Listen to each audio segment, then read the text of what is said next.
to Clockworks, a Legion podcast. I'm Paul Moffat. I'm Jan Moffat. And this is the podcast where we talk about the TV show Legion, and I think it's about time we recorded another podcast. No. Because time is what a clock keeps. No. Okay, so today we're talking about episode 7 of Legion. We're going to give this episode the title, The Monster Appears. Mm-hmm.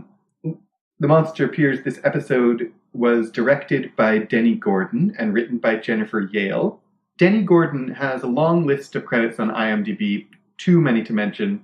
Some things that jumped out at me, though, she directed an episode of Picket Fences way back in the day. Oh, man. I remember and in 2016, she directed episodes of the TV shows Power, Kingdom, Empire, Bloodline, Madam Secretary. all those one-word shows. Shows that are very different from each other. Mm-hmm. So based on her IMDb entry, she seems like, a versatile working director who really tends to direct a single episode of a show and then move on to a different show in a wide variety of TV shows. Well, she does a really good job on this one. So, she does an amazing job on this episode.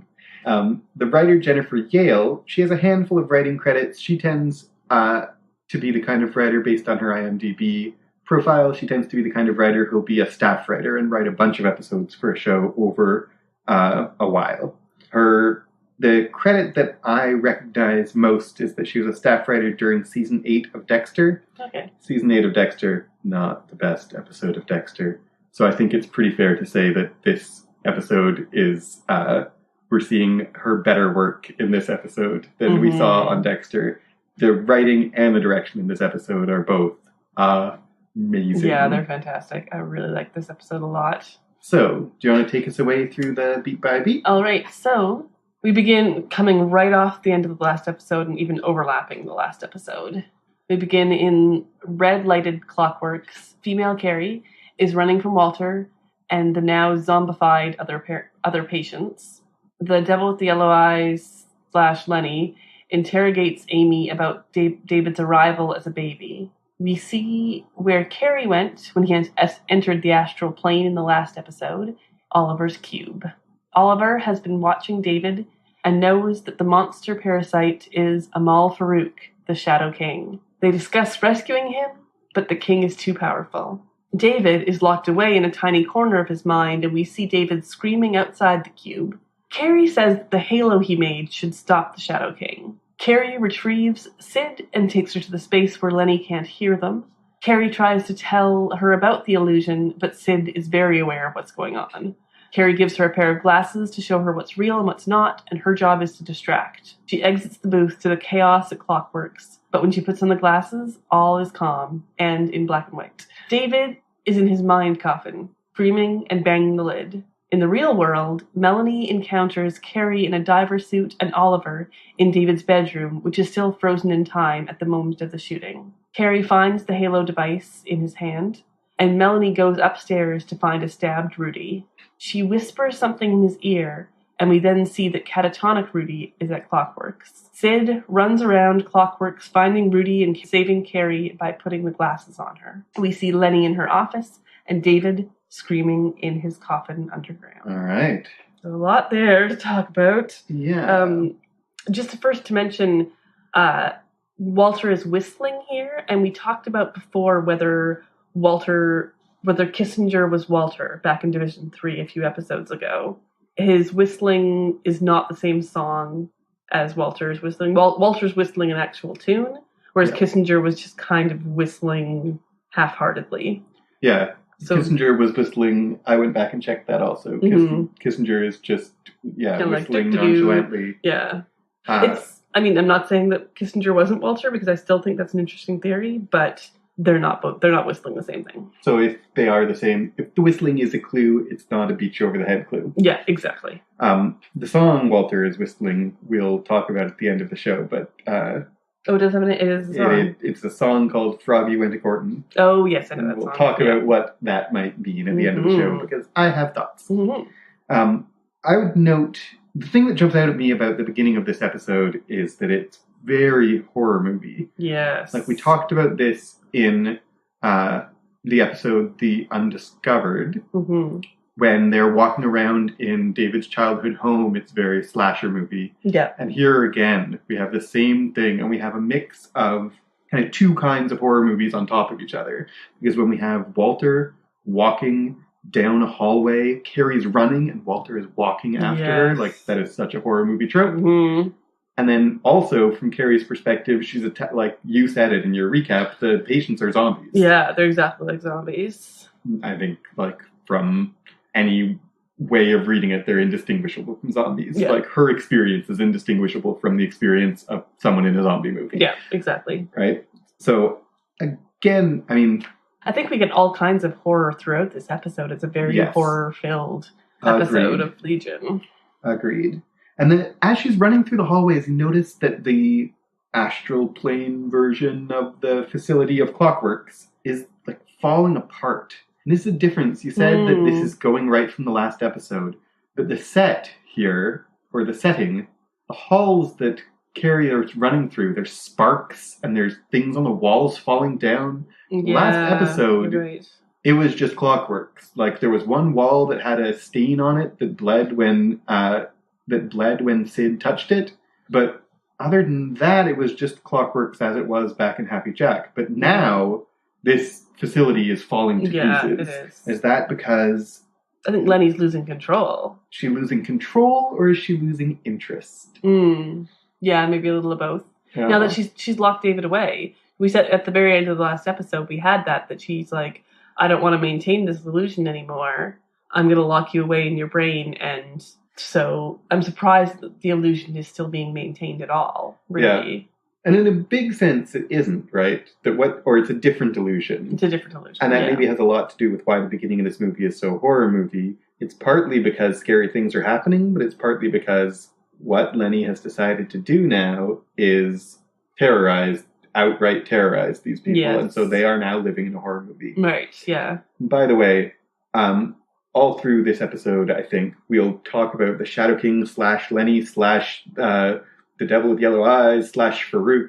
Yeah. I think for simplicity's sake, I mostly in my notes just call her Lenny. Yeah. Because she's played by Aubrey Plaza. Most of the time. Most of the time it's Aubrey Plaza. Yeah. We'll just call her Lenny and everyone will know that we are aware that those are all the same person. Yes, absolutely. Absolutely.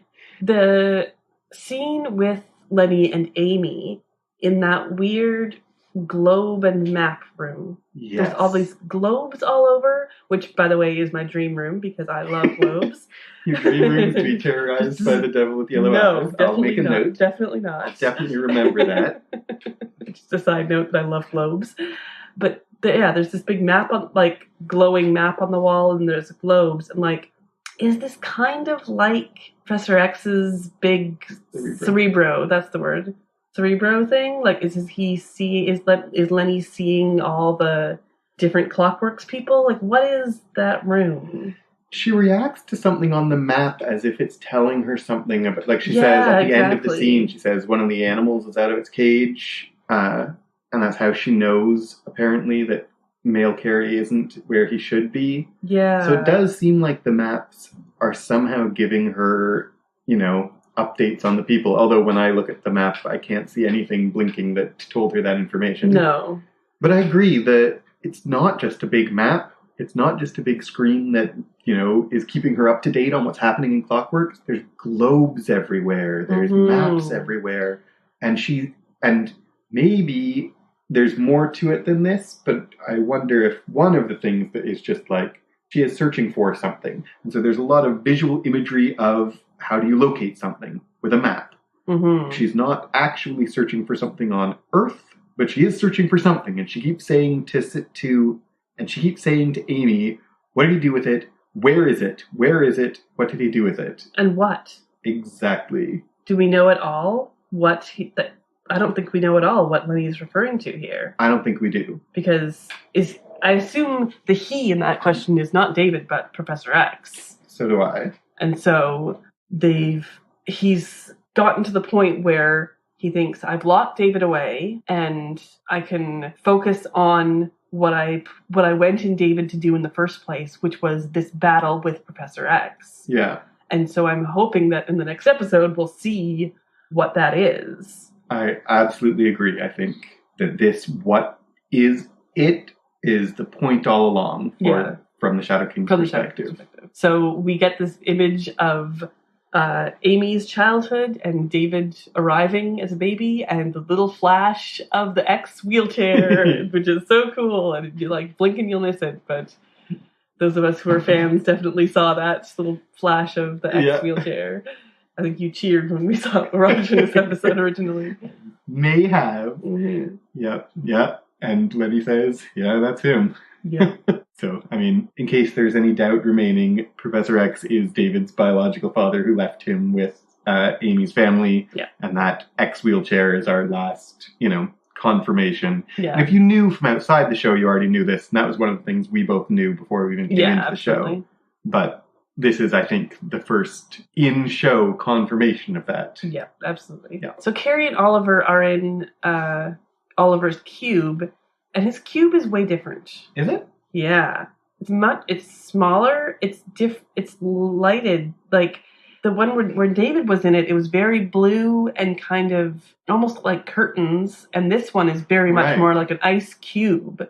It's like they read their script and were like, oh, it's supposed to be a cube. I don't know if it's on purpose that it's different or just that was the set design changed between episodes. But it's different. It's a lot lighter blue and it's a lot sharper corners. Right. Yeah, totally. I didn't really catch that, but you're right. It is much sharper corners. Mm-hmm. It could be, I don't know a deep significance of that. I didn't notice it, so I haven't been thinking about it. I felt like it had maybe grown smaller, and it was a sense of Oliver's going to escape soon. His home, he can't maintain it. He can't maintain his home either, and he's just going to shrink it down, and it's going to... Right. And he comes out in this episode. Another parallel between Oliver and the Shadow King, which is something that there's a few of them in this episode. Mm-hmm.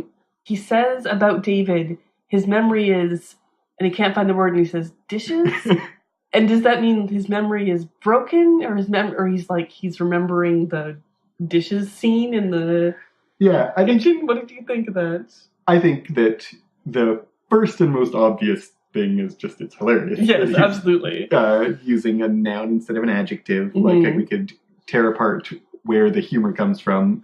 Jermaine Clement, by the way, again killing it in this episode. He is so good and compelling and interesting in these scenes and hilarious in these scenes. And Carrie and Oliver are like the two kind of comedic elements of the show, the two people who bring a little bit of levity, and they're in a scene together, and it has a lot of funny moments in it. Yeah. I mean, and we should say this episode is probably the funniest episode of Legion we've ever had. Yeah, in addition to being the most explicitly horror, that has this scene, and then later on there's some quite a bit more humor. Yeah, you're right. This is why I like it so much, is I like the humor aspects of it a lot.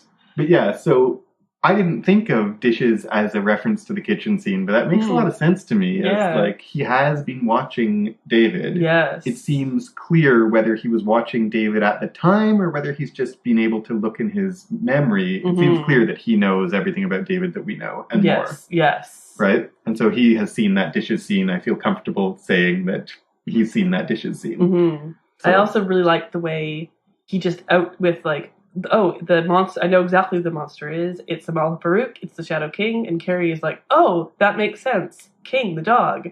And it's like, right at the beginning of the episode, we're not dragging it out. We've figured it out by the end of the last episode, kind of, and then like this episode fully confirms that that's who it is. So one of the things this show is great at is it has these mysteries and everything's all confusing, but once the show gives us an answer to a mystery, it doesn't keep pretending it's mysterious. Yes, exactly. And that seems like an obvious thing, but there's so many shows that don't succeed in that. Yeah. They have like every character has to learn this one by one. And in this show, especially on this episode, the audience knows, so everyone on the show knows.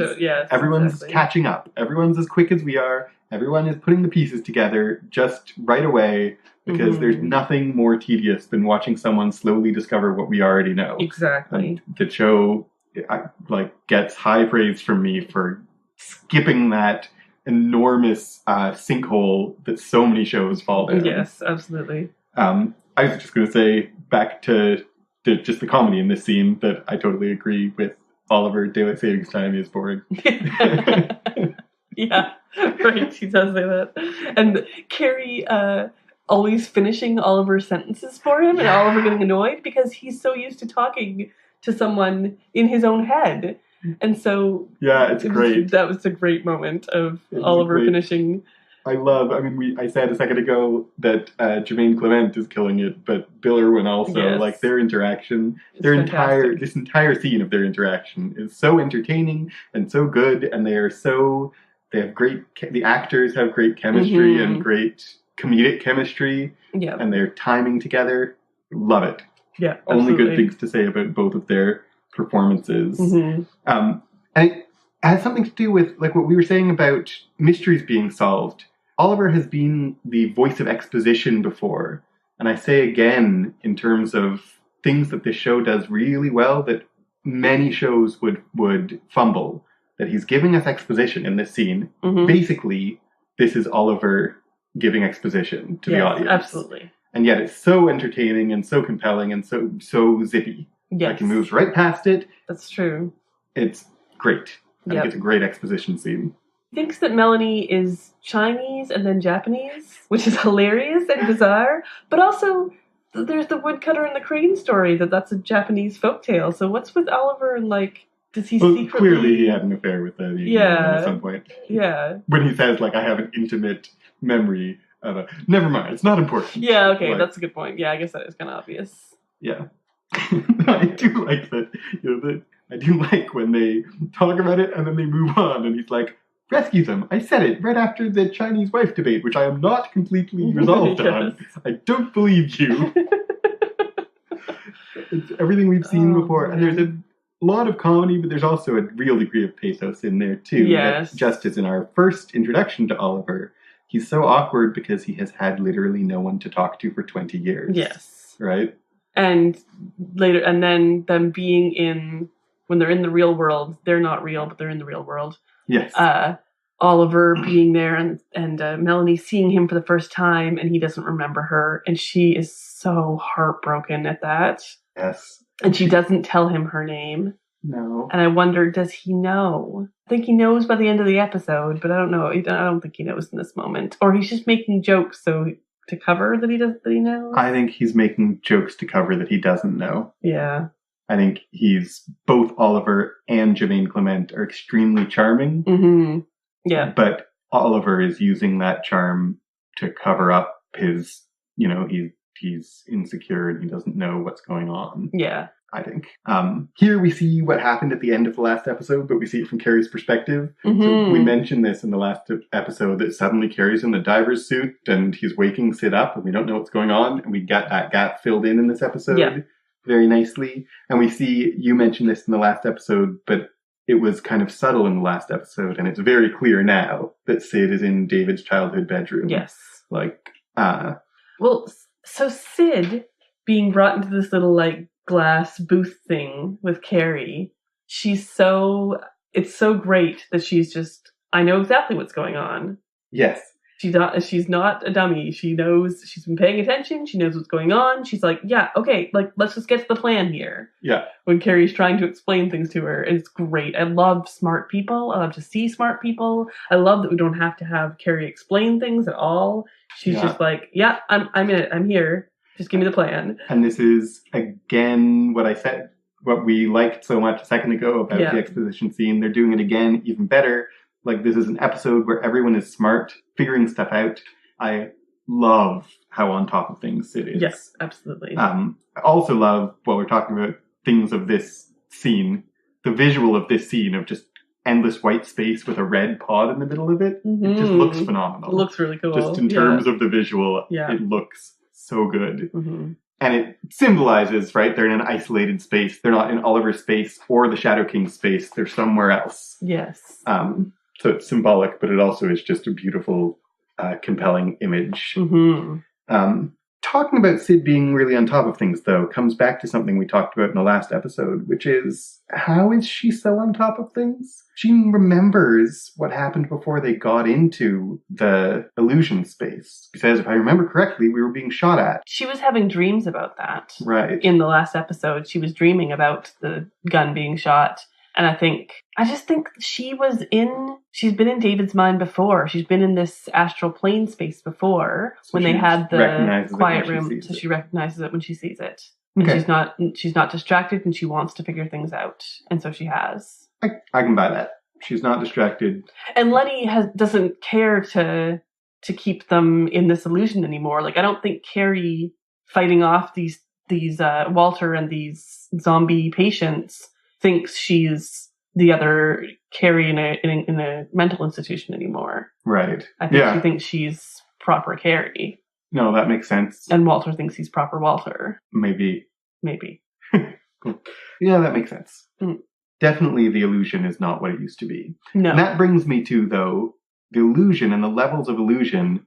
What is the deal with the glasses? Because Carrie says, Bill Irwin Carrie, says he's giving Sid these glasses because they'll show what's real. But nothing's real. Right? Yeah. Like what she sees in black and white in Clockworks, she's not really in Clockworks. So what do the glasses show? Yeah, it takes away that other layer, but yeah.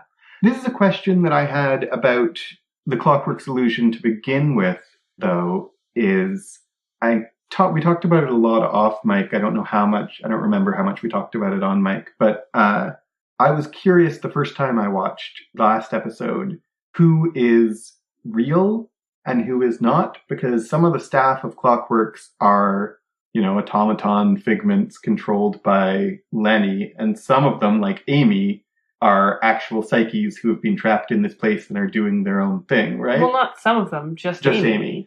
But I wondered, really at the beginning of the episode, and quickly dismissed this, but I wondered whether, are David and Sid the only ones who are really here, and Lenny has just projected the people they know? Right. And then I figured out that that wasn't so.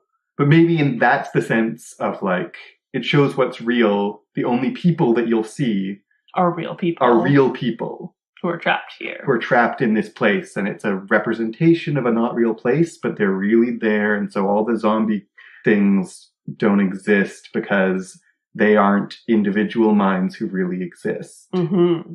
That's still, though, a pretty loose definition of real. Yes, I definitely what's real and what's not. I mean, this entire show is about what's real and what's not, and I don't think we ever know what's exactly real.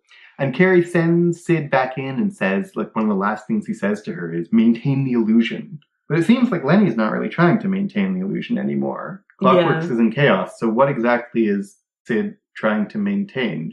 I think Carrie doesn't know what he's talking about? I think Carrie doesn't know what he's talking about. He doesn't realize how much the illusion has crumbled. No. And, I'm not sure. That's all really interesting points. I don't know if I have much to say.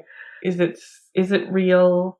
Is it, they maintain the illusion of being in Clockworks by being in Clockworks. So they're keeping themselves there instead of going through to the other room like the other ones are. Right. They're keeping themselves in Clockworks. To try to engage Lenny. Keep her busy. Yeah. I mean, and Carrie also says they're going to need everyone. But then he gets Sid. Sid knows all about the illusion, and then Sid says, I'm going to go back. So is everyone else's part of this plan being rescued by Sid? Carrie says they're going to need everyone, but only Sid finds out about the plan and does something. Yeah, I'm not sure what the everyone is. It's once again, wake everyone to do nothing. Yeah, everyone. Who's everyone? Mm-hmm. Because, Carrie in Clockworks is busy and doing stuff, but she's not helping. Mm-hmm. Right? So we're going to need everyone. Well, you don't need the other Carrie. Yeah. We're going to need everyone, but autonomy doesn't exist in this episode, and that's a thing I'd like to talk about at the end of the episode. We're going to need everyone. We already have Melanie and, I don't know what that line means. Yeah, I'm not sure either. We're going to need everyone eventually. We're going to need everyone to come out of this illusion. And I think maybe Sid doesn't succeed at what she tries to. I mean, she does eventually succeed, but she doesn't succeed at Carrie's plan, which is get them all out. No, and she doesn't succeed. I think Carrie underestimates, even knowing everything he does, I think Carrie underestimates the Shadow King's power. Yes. And Sid does too. I'm going to distract the Shadow King, and Lenny is not very distracted. Yeah. That distraction is not very effective. No. So maybe the answer is just their plan doesn't work very well. Yeah, I think so.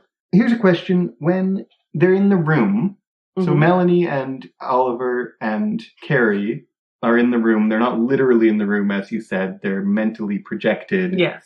We assume they don't have a physical presence there because their bodies are already there.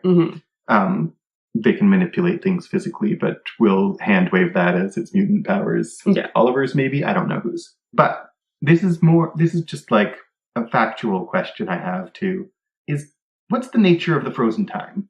Is time frozen in that room by David's power, by someone's power? Are their minds just working really fast? Are we seeing like them thinking faster than bullets can move? Because when Melanie walks out of the room and finds Rudy, the blood is falling faster than the bullets are moving, and gravity isn't faster than a bullet. Right. So the time is not as slow for Rudy's blood as it is for everyone in that room. So is it like intricate circles of frozenness going outwards? Concentric circles of frozenness going outwards, maybe? Yeah, or like the time slowing effect starts with David, or does it start with Lenny? Who's doing it? And then moves outward, and if Melanie was to keep walking out of the house, would the people outside be moving at regular speed? Lenny is about self-preservation. She doesn't want David to die. And so I think she's freezing the time because using David's power, using her own power to freeze the time so that she can work out a way to like take him over entirely. Right. Because if David dies, she dies too. That makes sense. Kind of. Yeah. I mean, it makes sense that it might be Lenny. It makes sense that it might be David.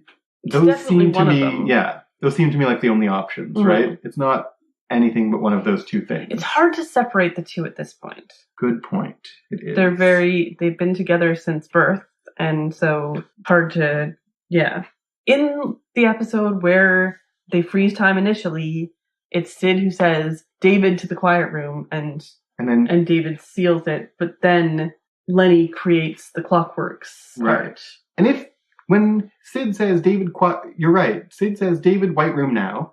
She, I guess, knows that going to the White Room is going to make them safe. Does that imply, we had been wondering, what are they doing while they're in the White Room? Like, while they're having sex in the White Room, are the people in the elevator like, guys? Yeah. But is there an implication there that they do their White Room stuff and no time passes in the real world? Maybe that's how it works. Maybe it is. I think that things going really fast is also makes sense too. That it's not so much that time is stopped; it's just that only from their perspective. Like if someone were to come in to see this from above, somehow they wouldn't see like a frozen house time. Right. They would see this all just happen. Yeah, I mean that's how time freezing works. Right. But no, it's the difference between time freezing and object freezing. And object freezing, exactly. So you think definitely it's time freezing. I agree with you there. Okay. For sure. So Melanie goes up the stairs and she finds Rudy stabbed. Yes. And we wondered about, in the past what happened to Rudy. Yeah. And we speculated when we saw him, brain dead in the wheelchair in Clockworks, where is his real body? Yeah. So she goes and finds him and she whispers something in his ear. Yeah. And there's two things. One, well, maybe let's talk first. What does she whisper in his ear? I have no idea. And I feel like this hints that she has some kind of power. Like, I wondered, does she have power over the dead? But he's not quite, I don't think he's quite dead. No, he isn't quite dead. I'd say not. Definitely not dead. And does she have power I thought, does she have power over the dead? Is she, like, resurrecting him somehow? Or keeping him alive somehow? Because we have Oliver all these years kept alive and her going down and whispering things in his ear. Well, is she maybe that's why he's still alive? Why Oliver's still alive is somehow she has resurrecting or healing power. And I noticed as she goes in and finds Rudy, he's sitting there, there's a light bulb, and then he's there. And I wrote down in my notes, the lights are on, but no one's home. And I got today a tweet on Twitter from @Summerland_folk, Legion Eyes on Twitter, saying the same thing. And, we hadn't released this podcast yet. He couldn't know, but having the same thought. And what I don't know actually if this is he or she. What Summerland folk speculates that Melanie has some kind of mind control power. And because Rudy is brain dead, she's whispering in his ear and controlling his mind somehow. Maybe. I could maybe see that. I just wanted to bring that up because definitely the thought had occurred to me, certainly the imagery of lights are on but nobody's home, and I had wondered what she was whispering in his ear, but I had not made that point, and it kind of definitely what you're saying makes a lot of sense to me, that whispering could easily be a manifestation of her power somehow. Yeah, I think if she does have a power, that's going to be part of it. Yeah. And if not, if she doesn't have a power, then potentially this is just, she's whispering, hey, use your, physical, your body that's in Clockworks is not stabbed. Right. You can use it any way you want. Yeah. And maybe so she's just coaching him along. Just coaching him along. Maybe. I wonder because if he's at Summerland, she's been inside his head and his memories. Yeah. Because he's probably gone through the same thing that the others of them have gone through. I think definitely that's a safe conclusion to.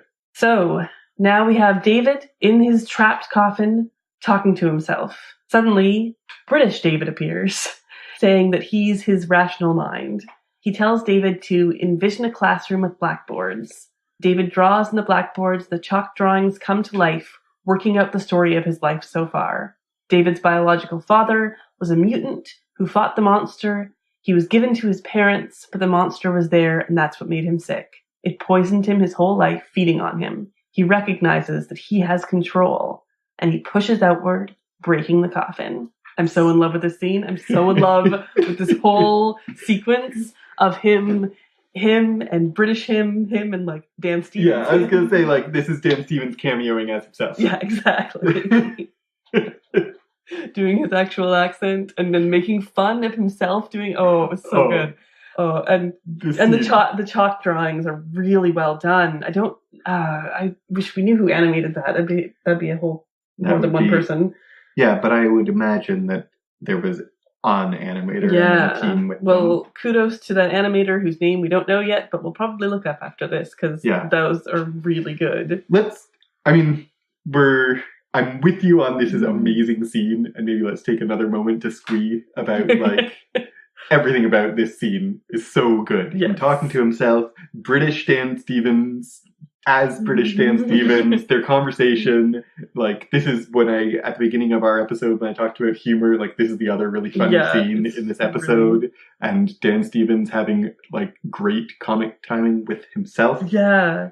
Which is pretty impressive. Well, yeah. And then the animated scene, amazing. So good. Mm-hmm. But we're getting ahead of ourselves a little because when second David shows up, what I want to say about that, what occurred to me is this is David's Legionness really kicking in at last. Yeah. Like this show is called Legion. We've said there's lots of things in David's head. The Shadow King doesn't belong there. Yeah. But now we see, for the first time really, something that does belong there and is still why he's called Legion, why the show is called Legion. There's more than one of them in there. And then, in British, and I'm just going to call him Dan Stevens, British David. British David. I'll call him Dan. Dan says, your power created me, right? He is explicit about, like, your power is creating a second personality. Yeah, to help you deal with what's going on here. Yeah. So good. I love it. He doesn't know, David doesn't know when Dan first appears if he's the monster or not. No. He's like, But it doesn't take him long. Like, is he telling the truth? I think there's no question in my mind that he is telling the truth. Like, he's not a third entity latched on to David? No. No? I don't think. Maybe, and I'll go on record so that I can be proved wrong if I'm wrong, but I think not any chance. No chance. No chance? I think there's a chance. I think there's no chance. Let's see who is right and who is wrong, and I've often been wrong, so I'm probably wrong. And then they go to the chalkboard, and one of the first things that Dan Stevens says to David is, forget the MRI machine and the memory work, the tricks and the lies. Yes. The MRI machine, the memory work, those were lies, says Dan Stevens. Yes. even though Melanie was trying to help. And we all the way through, we wondered about, like, how helpful is she? How reliable is she? How trustworthy is she? We've come, I think, at this point to be pretty solidly on that she's benevolent. She's the good guy. We're on her side. Yeah. But even though she did want to help, what she was doing to try to help was lies and wrong. And it wasn't helping. Yeah, it wasn't helping at all. And we kind of wondered this all along, but we have here again pretty clear confirmation that everything that was happening in Summerland was just making things worse. Yeah, it was just as bad as what they did in Clockworks. Made no difference. And that's what we said from the beginning of Summerland. This is just another Clockworks. It's worse than what they did in Clockworks, right? Because in Clockworks, they were kind of futilely treating a psychic phenomenon like a chemical one, basically. Yeah. But But as we see in this scene, him recognizing that he has powers and being woken up, as he calls it, is what brought it to a breaking point where he can possibly suppress the Shadow King. Maybe. I mean, he says, when he's telling his whole story of the Shadow King to himself, figuring it all out, he says that Sid woke him up. Mm-hmm. But he also says the Shadow King was a parasite getting stronger and stronger. Yes, so that's true. Basically, it's easy to miss, but he basically presents two alternative theories for why this is happening now, and they could both be true, but they're either this is happening now because Sid woke him up and the monster realized he couldn't hide anymore, or, and this is kind of what we heard in the last episode from Lenny, this is happening now because Lenny has finally gotten strong enough to do something about it. Yes, that's true. That she's done biding her time because it has taken her a long time, but she is getting stronger by siphoning his power, and she's come to the point where she thinks she can take him. Yeah. Right? Those are not mutually exclusive, but they also don't both have to be true. That's true. Yeah. So, again... I love that you know everything the monster knows. Yes. So that is like a revelation that he's not forgetting this. If he actually thinks about it, if he uses his rational Dan Stevens mind, he knows everything that has happened to him. Oh, man. And that's amazing. I think about Melanie trying to empower David by saying, you're not schizophrenic, you have power. But this is actually empowering David. Mm-hmm. You know everything the monster knows. Oh, man. Those glitches in your memory, you can find them again. You know what they are. And it's all Summerland always was telling him, stop fighting us, you're against us, why are you And he to himself, no, you are in control, you can do it. You know, I love that line, you know everything the monster knows. Yep. And we get here again, as twice before on this show, and as twice before in this episode, we are getting answers. Putting the pieces together, some of it we probably have figured out already. Some of it we have brought to the show if we know anything about X-Men. Yeah. But we're getting answers. David's getting answers. So satisfying to have smart people be smart, putting pieces together, people figuring things out. I love it. Yeah. So good. Animated story here. So fantastic. Notice, I'm sure everyone noticed, but the dad in David's imagination is bald. Yep. So on some level, maybe he knows. He just doesn't even know how to imagine him, but he does imagine him correctly, mostly. Doesn't imagine him in a wheelchair, which is one of the very... this is maybe extremely unnecessarily nerdy, but in the comics, sometimes Professor X doesn't get in a wheelchair until after his battle with the Shadow King. It's one of the effects of his battle with the Shadow King. In some versions. Okay. Maybe. So he's in the wheelchair when he comes and drops off David because we see the wheel. Yeah. So that might be his effect of this battle. Could be. What I find a little frustrating about this is I know that his dad is important and we've heard things about his dad before this, but he's kind of like, I have this biological dad and I guess a mom too, because everyone needs to have a mom and a dad to be born. And I guess I had a mom, but who is David's biological mom? This is that isn't something you can just dismiss. Yeah. I know it's important who his dad is, but I really hope that we find out a little bit more about who his mom is. And whether we find out or not, that this is, I agree with you completely, this is frustrating in this show made much more frustrating by the fact that it happens all the freaking time. Exactly. It feels a little misogynistic. And not hugely, but just a little of like, come on, guys. Like, have him at least care about who his mom is, because he would. Yeah. He would care just as much about who his mom is as who his dad is. And he just assumes that, like, his dad is the only mutant when, like, it could be both of them. Exactly. That's what I was going to say. Who's to say his mom is not also a powerful mutant? Yeah. Because Lenny says that she knew his dad. Yeah. And doesn't say anything about his mom. But that doesn't mean anything. His rational mind should burst in here and say, rationally, you can make the deduction that the Shadow King fought with his dad and the Shadow King wants revenge against his dad. You can't make the assumption that his mom isn't important for her own reasons to him, to his psychic power, to his life. Exactly. The Shadow King's vendetta is against his dad. That we can deduce. Yeah. But that his mom just like, I guess she exists. Like, come on. Yeah.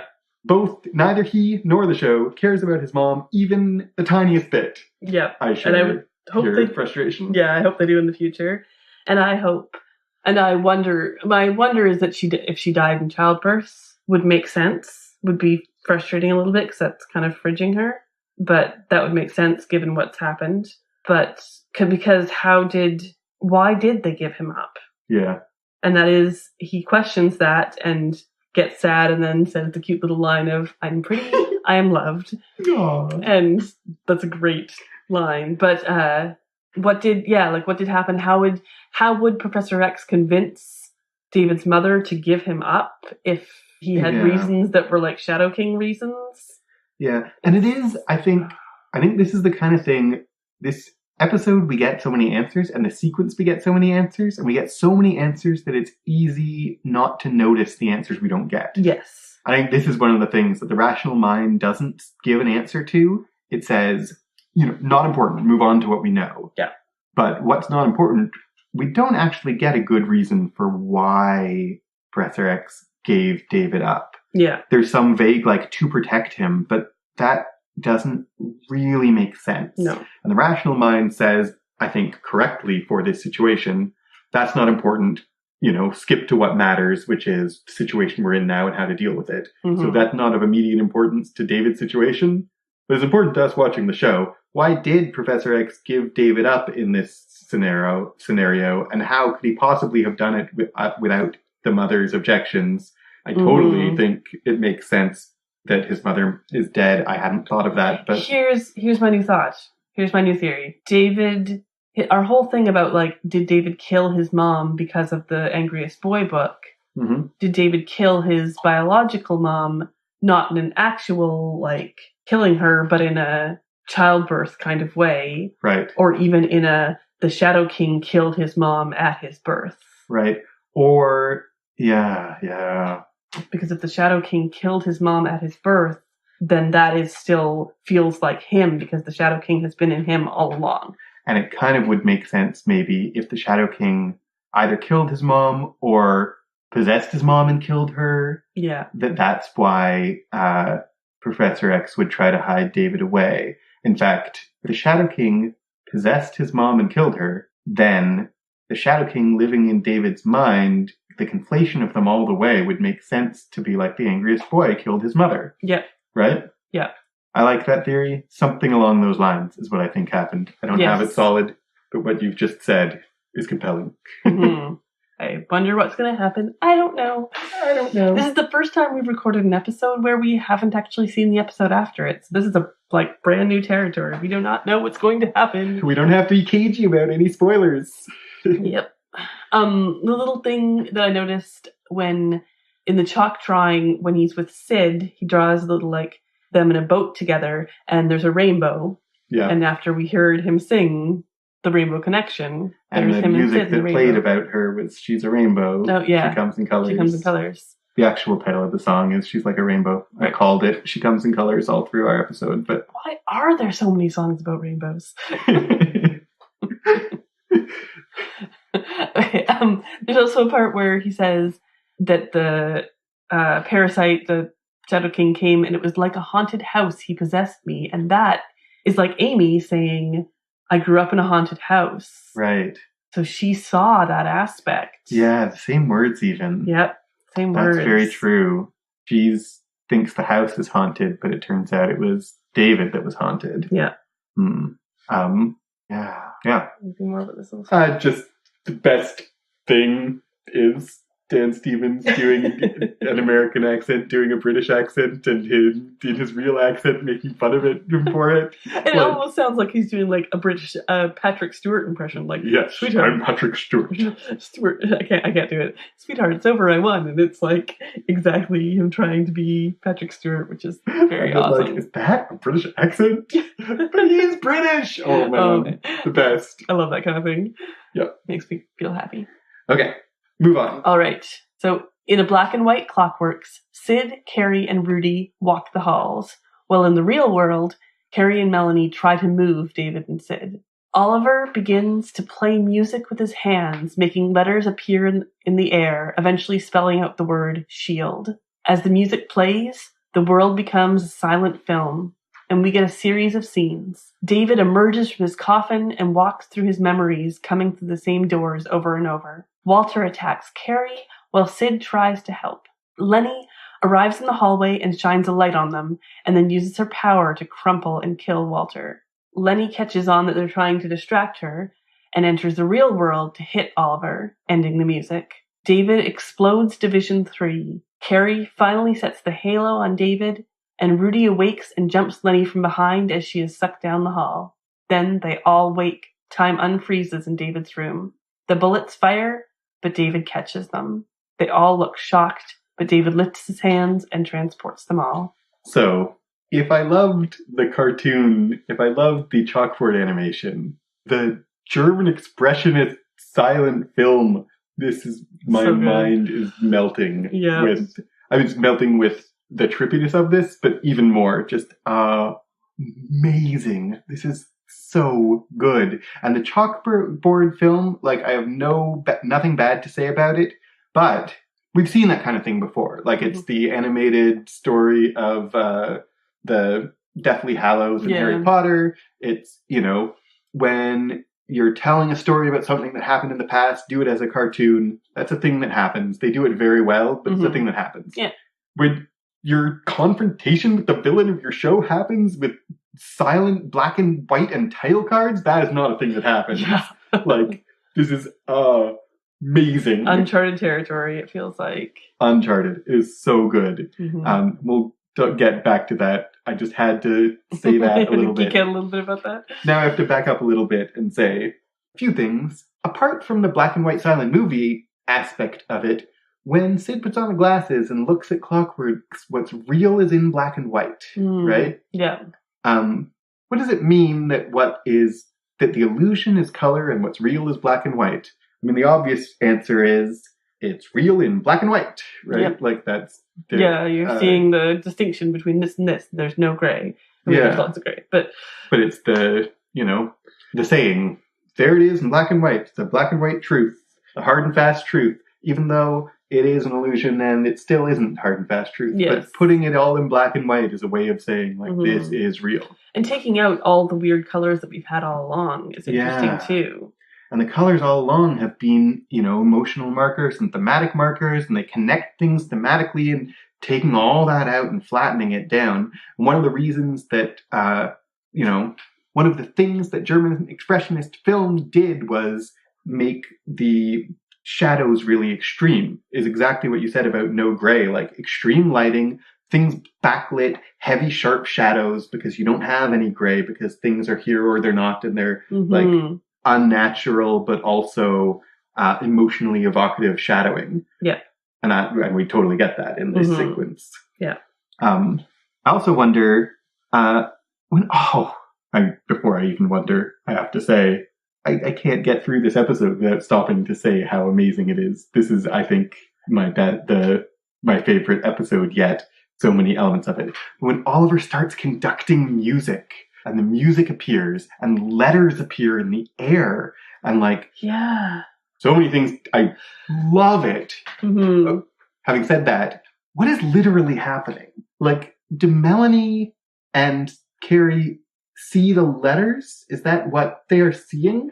Yeah, because they're not really there. Right. They're all still on the astral plane. And so Oliver can still create whatever he wants on the astral plane. And is he... So he's creating a shield out of the word shield because he's eccentric and bananas.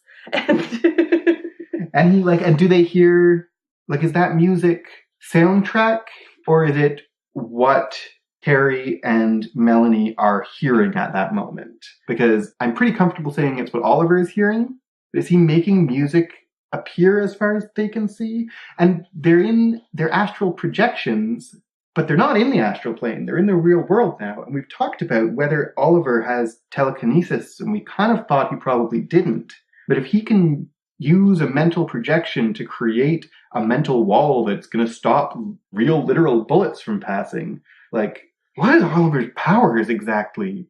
And I think maybe he has very limited telekinesis. Yeah? Yeah. He has telepathy and this power to control the world around him. Maybe it wouldn't have worked, that shield.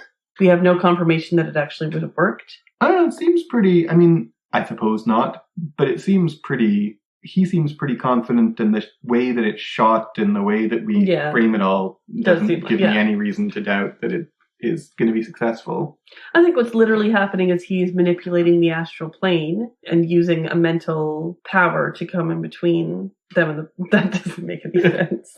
He's doing a thing with the stuff, and that's how it works. He's doing a thing with the stuff. And how musical are his powers by nature, or is it just his personality? And I think back to, remember back in The Undiscovered, when Oliver is dancing in the ice cube during the fight scene, he puts on this music that is, the soundtrack to that section of the episode, that we in the audience are hearing it, but so is he literally hearing it, but it synchronizes with fight scenes that we're seeing. And we commented at the time with him breaking the fourth wall with music. He's kind of doing the exact same thing here. He's creating music. It's the soundtrack to what's happening in Clockworks. And then when Lenny appears, she dances to it. Blocking. Oh man! Is his power is part of his power breaking the fourth wall? Maybe. That's a known power in Marvel Universe. Most notably, Deadpool has that power, and She-Hulk. Has that power. Yeah. So maybe Oliver has that power too. His mutant power is a little bit breaking the fourth wall, especially when it comes to music. Yeah. No, I don't think we should take it super literally. No, obviously, but it is a really cool effect, and I do think that Melanie and Carrie are seeing the words. I do think the words are literally there in the astral plane kind of way, right? Because they're seeing something. And though we'll talk about music at the end of the episode, but this musical choice, this song, so phenomenal, such a good choice, so good, and then we have David breaking out of the coffin, and he finds himself in Dr. Poole's office. Yes. And he goes around in the circle. He keeps going into the closet that he was scared of before, and just keeps coming around 20 times. And I think him being trapped in Dr. Poole's office is a metaphor for him being unable to escape the narrative that says that he's mentally ill. Yes, right? Absolutely. In his life, and then still, he just said, I'm not sick anymore. But he finds himself in his therapist's office and can't leave it. Mm-hmm. Right? The story that you are mentally ill is a story that even though he knows it's not true, he literally can't get out of that story. Yeah. Until he stops paying attention to it. Yeah. And again, we could make that, what's literal is metaphorical. He doesn't look, and that's how he can walk out of that office. Because when he stops looking at that narrative that he's mentally ill is when he escapes it. Yes, absolutely. Right? But he doesn't end up back in the real world. He ends up in Division 3. Yeah. And then he uses his power, which is interesting. Seems like it's a step in the right direction. Somehow he's out of it. He's out of Dr. Poole's office. I said this already, but I'm repeating myself.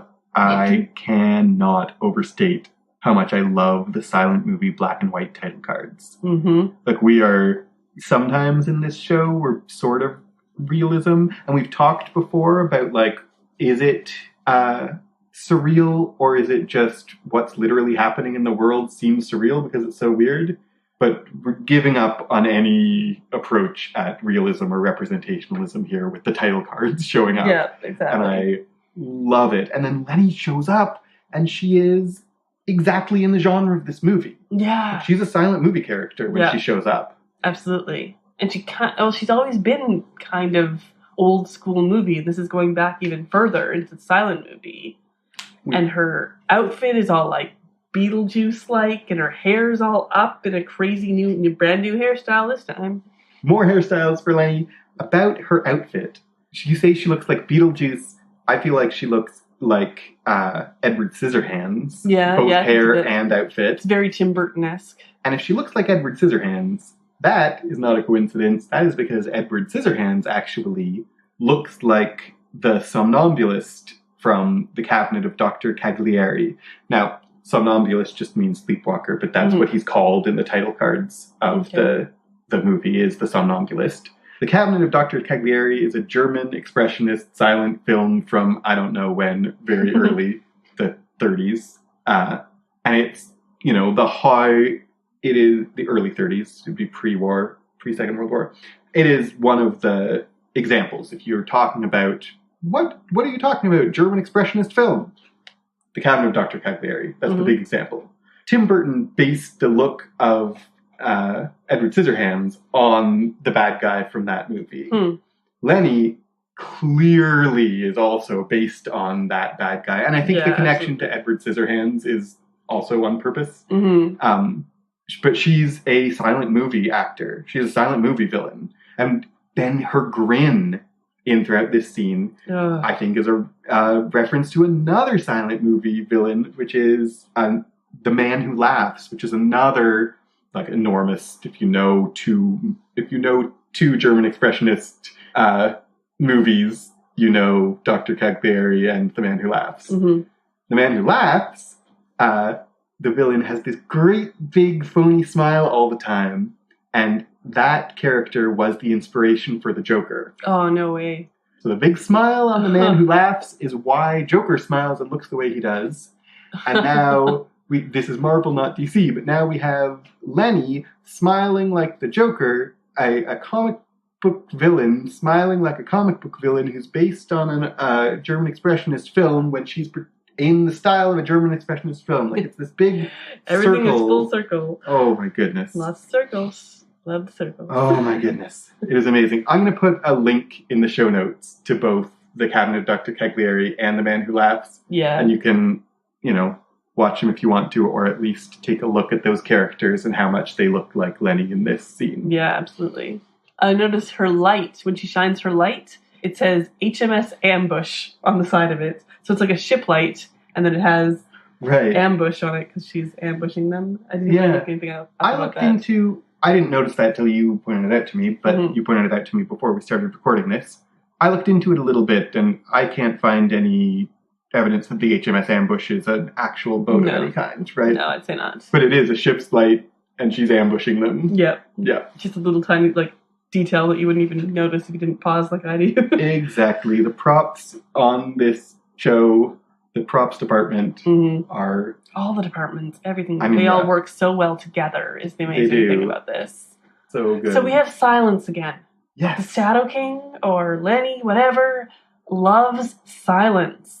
We have that episode 2 episodes ago where we had this whole sequence, this horror sequence where they couldn't talk to each other. It was all silent. And now we have this silent movie aspect. And it's this shutting down, this... when you can't talk to each other, you can't communicate. And if you can't communicate, you can't defeat your enemy. Right. So what the Shadow King wants to do is isolate them from each other. Exactly.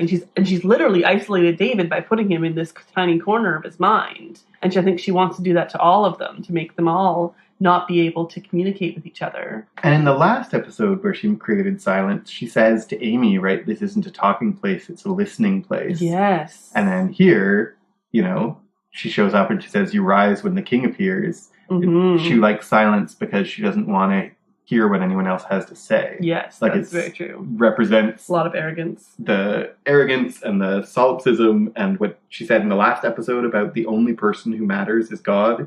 Yes. And her version of God is God who has power and doesn't care about anything that doesn't have power. And she herself wants to be God, and so she silences everyone else and doesn't want to hear what they have to say. Yes. Yep. Well, she kills Walter. Yes. And I'm like, it's a creepy and kind of cool death, the way she like crumples him up with her hands. I'm really disappointed that she killed Walter. He was a very interesting villain. I felt like he had a lot more to him. I would have liked to find out more about him. And so to have him just like straight up dead now, I assume. You're sad to say goodbye to him? I'm sad to say goodbye to him. Yeah. Raise a glass to Walter. Raise a glass. So much to love. Aubrey Plaza and the like, giving the gun, like clicking her head to the side. Yes. I mean, you've seen that in GIFs. She has such precise control of every aspect of her body. This is what makes her such an excellent actress in this show, especially, is all this like physicality that she has. These tiny movements and these big movements, and she's very in control. And even you see, like, I don't think, when you see her suddenly cocking her head to the side as if it's being shot with the big grin on it, so creepy and so amazing performance.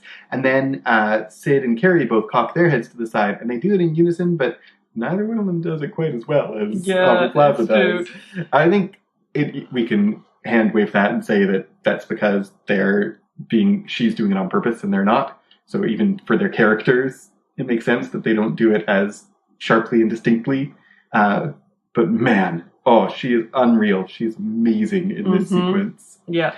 And then this whole silent movie section ends with Rudy suddenly waking up. Yes. Why does he wake up? Because I think Melanie told him, either by controlling him or just telling him that he's not stabbed on the astral plane. That he realizes that he can move. So, and it's something to do with Melanie whispering to him. I think that's the more likely answer.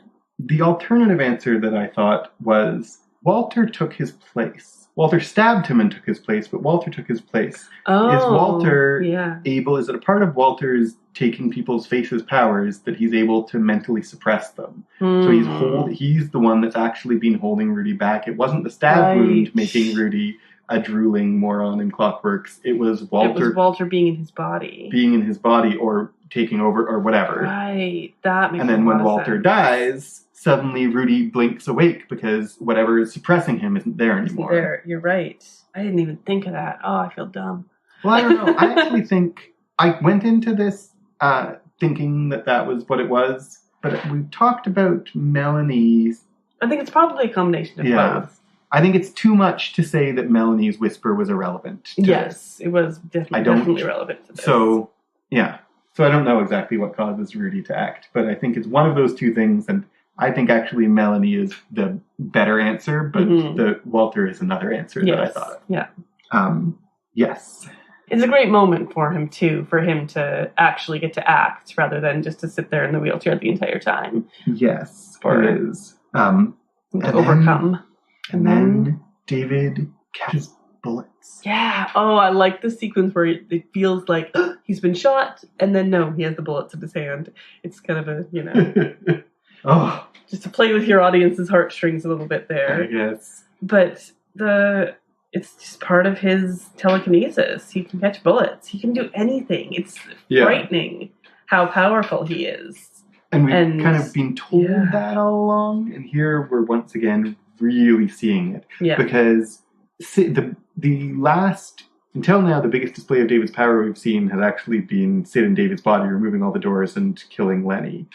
Like, or teleporting the MRI machine, maybe. Yeah, or it's been when Lenny's been in charge. When she's been in the driver's seat. Yes. So we know that he has this phenomenal power, but he has not used it for himself all that much, except for, like, outbursts of moving the MRI machine, making the kitchen all which don't seem deliberate. No, not deliberate. Catching the bullets is deliberate, and also catching the bullets, like, removing doors is amazing and, in one sense, a greater display of power than catching bullets, but catching bullets requires such a confluence of different powers, because he needs to be able to control things, he needs to be able to perceive what's behind him, he needs to be able to move superhumanly fast, he needs to be able to, like, there's so much required to catch a bullet. Yeah, whereas to remove a door, like, she could have done that very, very slowly for all we know. Right? Absolutely. Yeah, he is this is really showing how powerful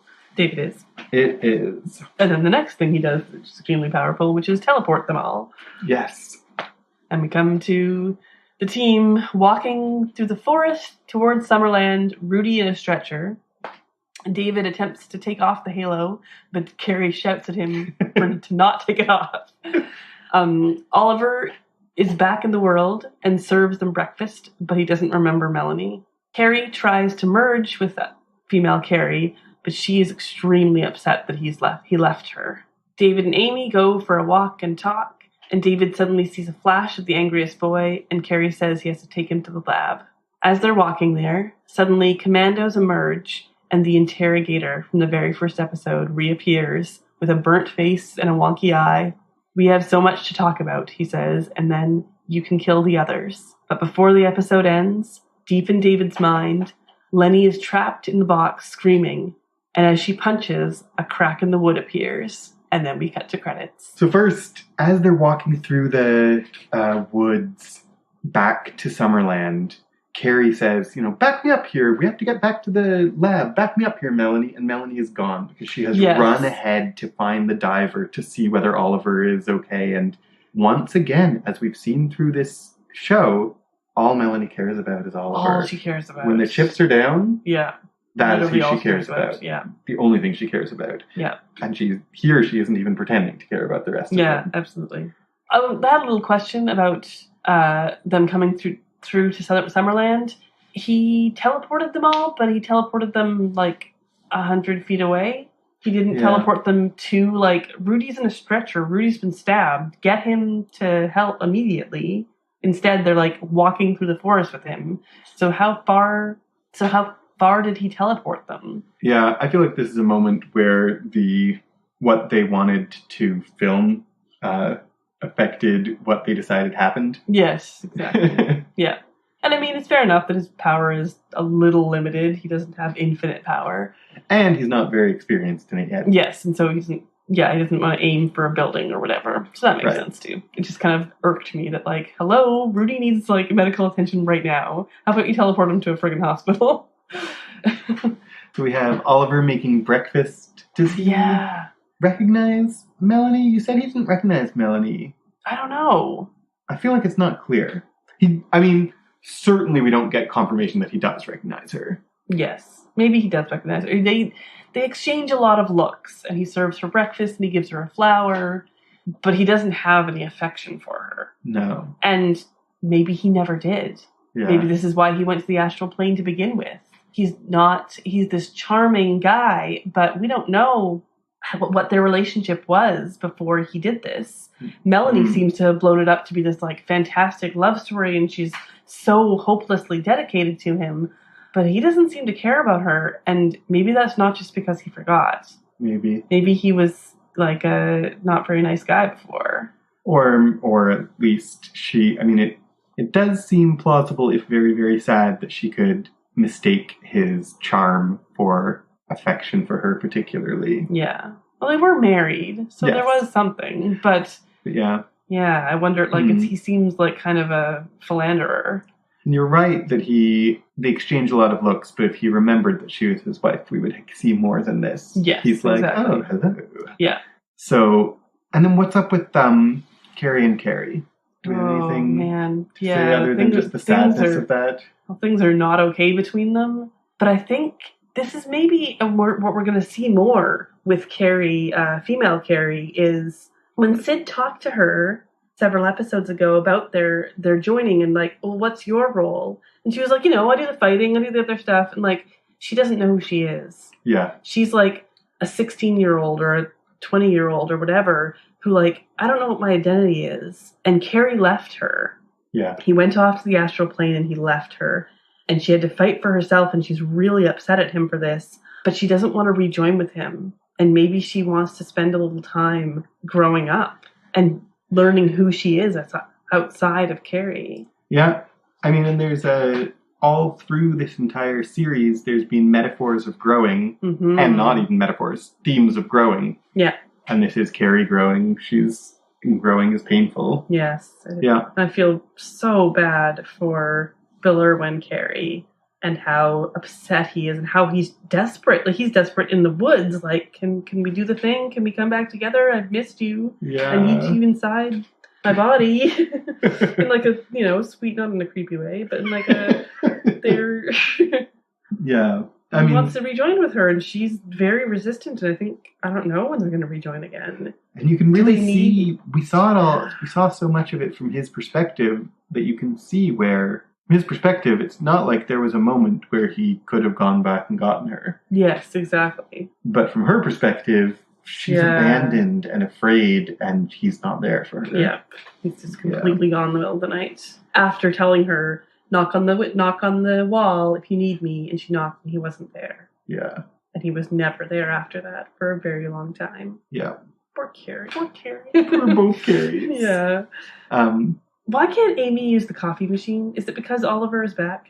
No, because David can use David can use the coffee machine. Okay. I think it's just she's unfamiliar with it. Yeah, okay. I don't think there's anything deeper than that to it. Okay. Because I wondered, because there's the whole thing with the coffee machine saying the story, and I wondered if that was connected to that. Right. So we've had, all through this show, we've had conversations about when this is set. Here we have another confirmation that this is set in the present. Like, it's styled weird, but this is the present. She's talking about email. Mm-hmm. Amy talks about sending Ben an email. I want to punch that line in the face. When she said email, I'm so mad. Like, it's the 90s at the latest. Oh, why? Or at the earliest, I mean. When does this take place? It's so... Oh, okay, it's like the future, but it's the past, but it's whatever. I'm just annoyed that when she said the email thing, they're playing records. It's the 70s. Yeah. But she's going to email Ben. Oh, I don't understand. Are they time travelers? Maybe they're time travelers. I hate it. I hate it so much. I love it. I think it is clear. I mean, all joking aside, I think it is very clear that this show is deliberately keeping us off balance in terms of when and where it is set. Yeah, and it works. It does. I'm jokingly upset, but it does really work. This whole keeping us off balance as to when it is. Yeah, and they give us a few conflicting anchor points in time. Yeah, and even in terms of technology. In terms of space, what do you mean? Well, just like, maybe not so much space, but like Summerland is in the woods. How did they get there? Yeah. Yeah, so how do they get there? They do like... What you ask about, like, how did they get there? Why does he teleport them into the woods? Why is the MRI machine in the woods back in the last episode, but it was on the lawn in the previous one? Did someone move it into the woods, or have woods grown up? There's more woods than there used to be. There used to be more lawn, and now there's more woods. They're like... You mentioned about their house. He talks about it being in the country, but it seems like it's pretty close to the city. Yeah, it is. It's very messed up. It's not... Also, there's a lot of taxidermy... We got a shot of outside Summerland, and there's all these, like, taxidermied animals going up this, like, step thing, and there's the goat in the internal circle thing. Like, it's supposed to be a horse ranch. That's what this was originally. Mm-hmm. But there's all these taxidermied animals. How come? Why? Is it like a hunting lodge, too? The only place I've ever seen this many taxidermied animals is like either a museum or a hunting lodge, not a horse ranch or a school for mutants or whatever it is. But to be fair, how many schools for mutants have you been to? I've seen the other one. Just the one. Just the one. So... Xavier didn't have any taxidermy. It's a small sample size, is all I'm saying. When Amy and David are talking, they're having their little talk, and she talks about email and how she, is a big fan of the Backstreet Boys, who are a current contemporary band. That's not the two things about that set. First is we've seen that set before, but here we see it shot from above, and the floor is all in circles. Yeah, more circles. And the circle pattern is even more like it's... a mandala? Yeah. Or possibly, like, fractals. Yeah. It's not just circles. It's, circles with circles around them. Absolutely. I think we'll talk in our season wrap-up about the circle imagery throughout the entire episode, throughout the entire season. But here's another example. Circles on the carpet really prominently. Yeah. And then... another motif that I think we'll talk about in our season wrap-up. The walls of that room are, again, a rainbow. They're multicolored. Every panel of the wall is a different color, and they are following rainbow pattern. I didn't notice that. It's subtle, like it's metallic colored. It's not bright colors. It's kind of chrome metallic colors, but they're rainbow colors on the walls. Oh, interesting. Yes. Oh, I like the rainbows. And then Hamish Linklater shows up again. Hey, he's back. He's back. Maybe he'll get a name this time, a real name. I like that he, his face is all burnt and he's got the weird eye now, so maybe he's replacing Walter. Maybe he is Walter. I think in terms of the show, he is literally the new Walter. Yeah. And so he has an eye just so good. Yeah. I'm so interested to see what's going to happen with him and with the Division 3 now. I love the moment where all the Division 3 show up and they all hold their hands up except Oliver has his martini and he just casually takes a sip of martini and then holds his hand up. Just all casual and cool. He's so cool. Yeah, man.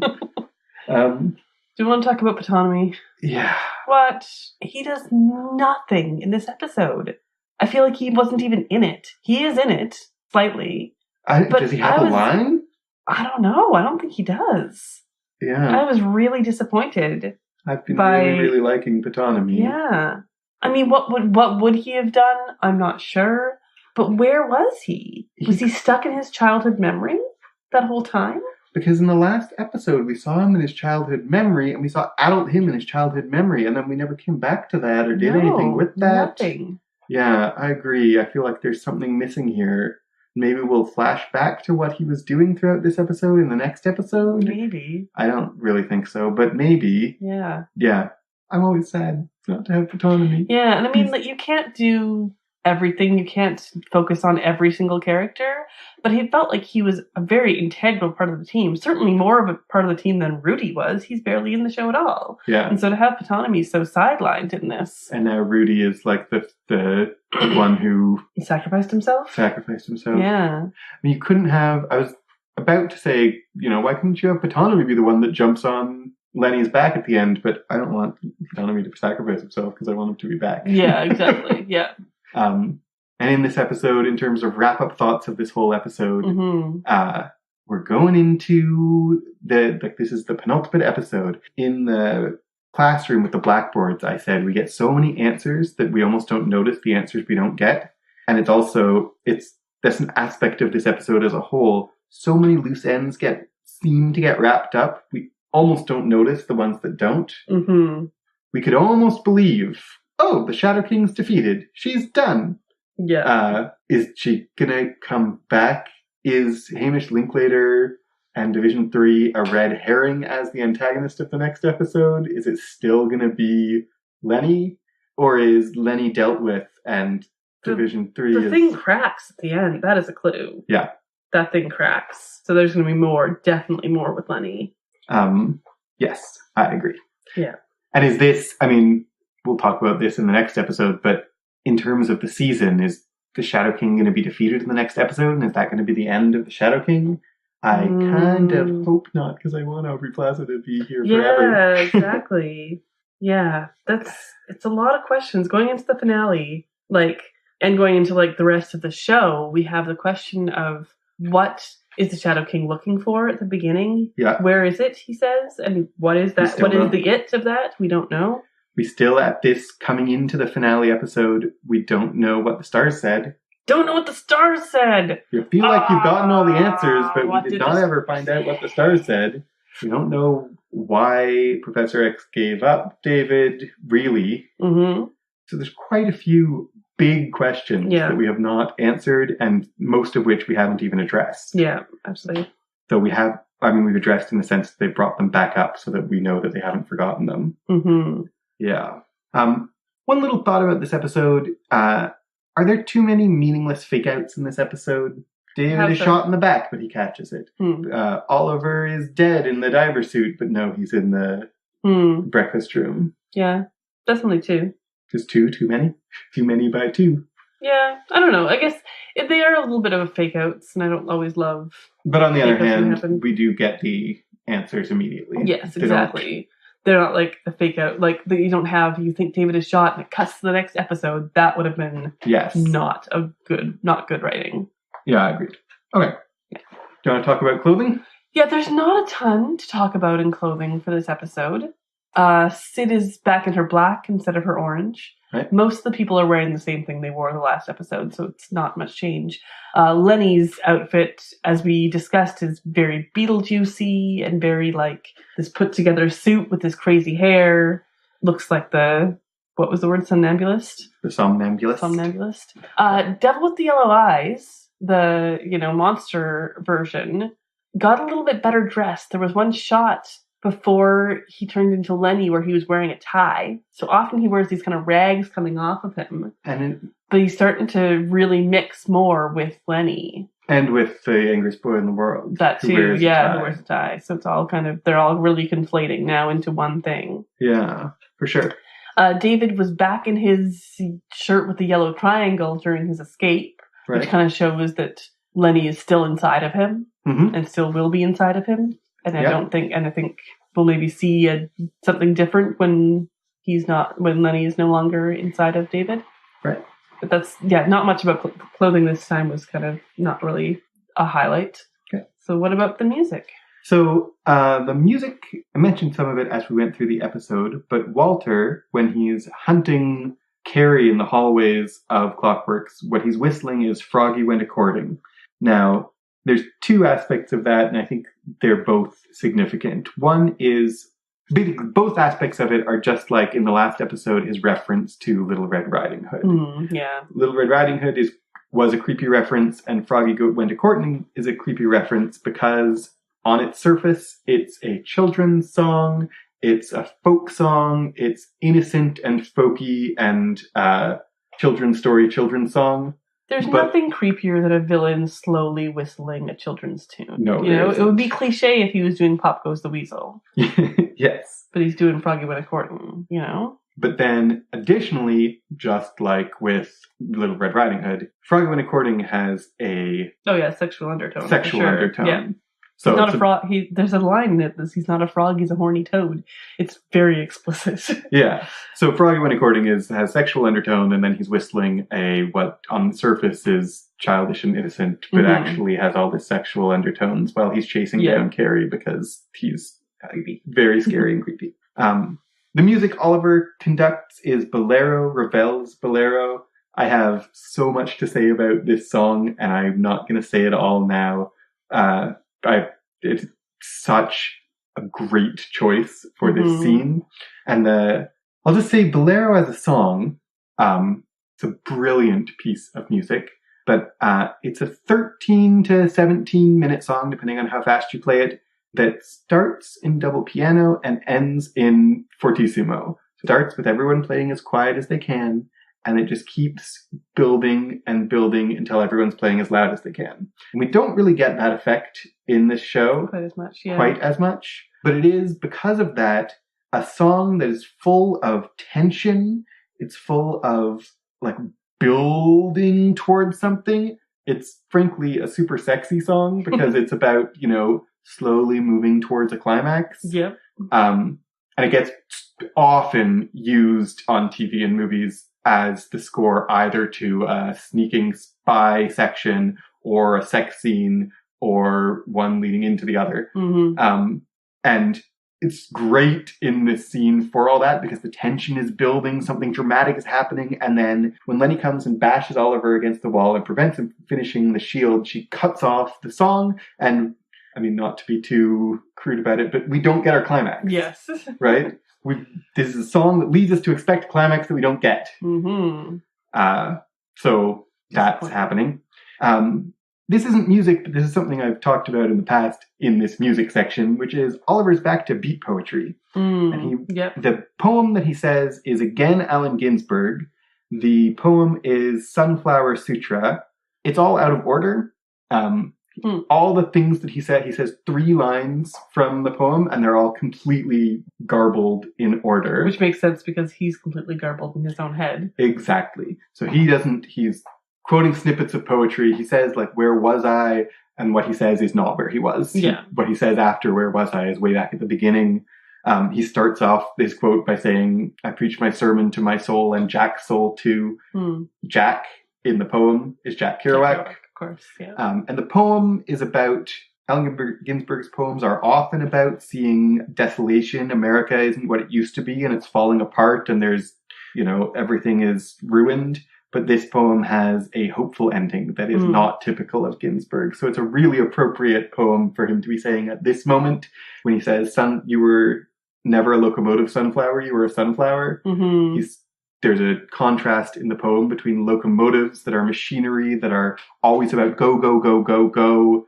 And Ginsberg is worried that the beat poets are polluting the world by their go, go, go. And then he recognizes that Jack Kerouac was never a locomotive. He was a sunflower.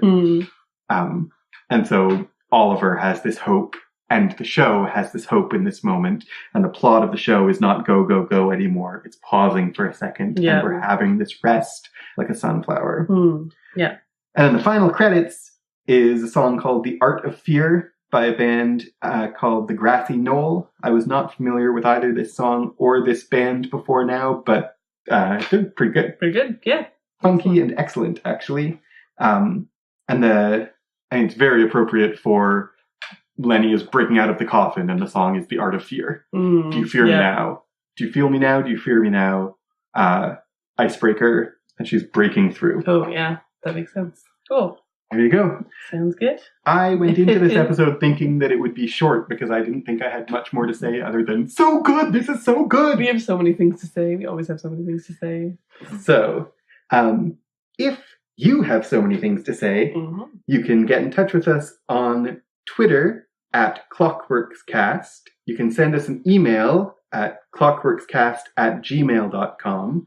And for both of those, we will be doing a season wrap-up episode. We will not record the season wrap-up episode until after this episode has aired, so you still have time to get in touch with us, and we'll talk about things that you have mentioned in that season wrap-up episode, if you want us to. You can also find us online at Goodstuff.fm/Clockworks. That's our webpage. If you want to help us out a little bit, you can leave a review for us on iTunes. If you want to give to us more directly, you can find us on patreon.com/clockworkscast, where you can give $1 a month or whatever you can afford just to help us out a little bit to make more podcasts like this one. Thanks for listening. Thank you very much, and we'll see you soon. Goodbye.